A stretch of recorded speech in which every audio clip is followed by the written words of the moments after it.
बिस्मिल्लाहिर्रहमानिर्रहीम। अस्सलाम वालेकुम। सेहत का दास से हकीम मुजम्मिल रफ़ीकी आपसे मुखातिब हूँ। आज हम बात करेंगे एक बहुत ही हटीले और उसरुल इलाज मर्ज़ यानी चंबल, जिसे सोराइसिस भी कहा जाता है। तो इसके असबाब व अलामात और इलाज के लिए दो नुस्ख़ाजात हम बयान करेंगे। तो आपको मालूम हो कि दुनिया भर में तकरीबन 125 मिलियन से ज़ायद अफराद इस मर्ज़ का शिकार हैं, और ये ऐसा मर्ज़ है कि जो जल्द इंसान की जान नहीं छोड़ता।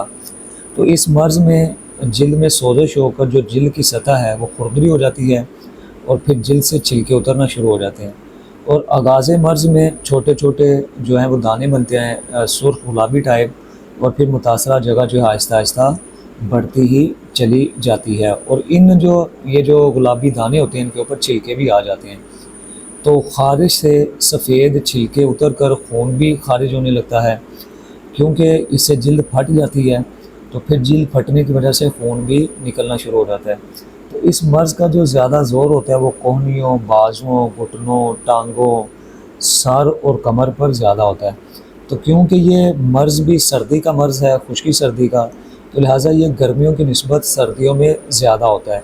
अगर जो है पहले किसी को तो ये मर्ज़ बढ़ जाता है, और सर्दियों में इसके लाहक होने के ज़्यादा चांसेस होते हैं। तो माहियत मर्ज़ की बात करें तो इस मर्ज़ का सबब ख़िल्लत सोदा का जिस्म व खून में ज़्यादा हो जाना है, यानी आप कह सकते हैं कि ये सुदावी मर्ज़ है।